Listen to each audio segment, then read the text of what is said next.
Welcome to జుహితా యామ్ని wall.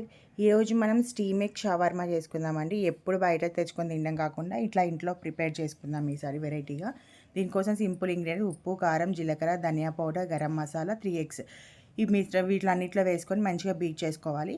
ఈ బీట్ చేసుకున్న ఎగ్ బ్యాటర్ని మనము ఒక బౌల్లో అయినా ఒక బాక్స్లో అయినా కొద్దిగా ఆయిల్ అప్లై చేసేసి దీన్ని స్టీమ్ చేసుకోవాలండి. స్టీమ్ కోసం నేను ఆల్రెడీ వాటర్ పెట్టుకున్నా, హీట్ చేసుకుంటున్నా. దీన్ని స్టీమ్ చేసుకోవాలి. ఒక 5 to 10 మినిట్స్ లో ఫ్లేమ్లో పెట్టుకొని స్టీమ్ చేసుకోవాలి. ఈ లోపు నేను ఆనియన్స్, క్యాప్సికము, కీరా కట్ చేసి పెట్టుకున్నాను. అలాగే కొద్దిగా మయోనైజ్ అంటారు కదా, దాన్ని తీసుకొని దాంట్లో కొద్దిగా రెడ్ చిల్లీ, చూడండి నేను సాస్ కూడా ప్రిపేర్ చేసుకుంటున్నాను. కొంచెం టమాటా కెచప్ ఇవన్నీ తీసుకొని మంచిగా మిక్స్ చేసుకొని కొంచెం దీంట్లోకి నేను గార్లిక్ పౌడర్ కూడా యాడ్ చేస్తున్నాను. ఫ్రెష్ గార్లిక్ ఉంటే ఆ పీసెస్ కూడా యాడ్ చేసుకోవచ్చు. చూడండి నాకైతే సాస్ కూడా తయారైపోయింది, బ్యాటర్ సంబంధించింది బేస్. ఇది కూడా మంచిగా స్టీమ్ అయిపోయింది. స్టీమ్ అయిపోయిన తర్వాత పక్కన పెట్టుకొని దీన్ని చిన్న చిన్న పీసెస్ కట్ చేసుకున్నాను. చూడండి చూడ్డానికి జున్ను టైప్ అనిపిస్తుందండి. మనం జున్ను ప్రిపేర్ చేసుకుంటే ఎంత సాఫ్ట్గా అనిపిస్తుంది అలా ఉంటుంది.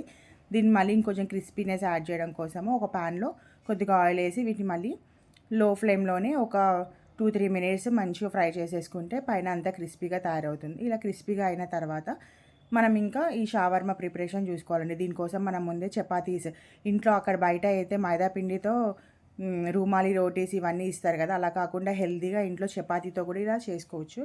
నేను గోధుమ పిండితో ఆల్రెడీ చపాతీ చేసి పెట్టుకున్నా.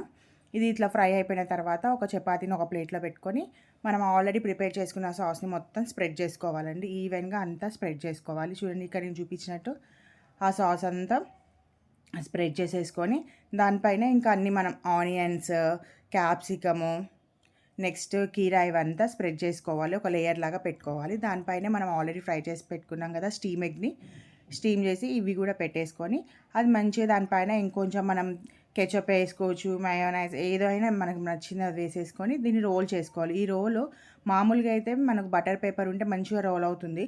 కాకపోతే అది లేదు కాబట్టి ప్రజెంట్ నేను ఏం చేస్తాను, టూత్ పిక్స్ పెట్టి అది రోల్ చేసింది అలా నిలబడి ఉండడానికి టూత్ పిక్స్ పెట్టి గట్టిగా అట్లా సెట్ చేసిన. అట్లా నేను 2 షవర్మాలు తయారు చేసిన. చూడండి ఎంతో టేస్టీగా సింపుల్గా ఇంట్లో హెల్తీగా చేసుకునే స్టీమ్ ఎగ్ షవర్మా రెడీ.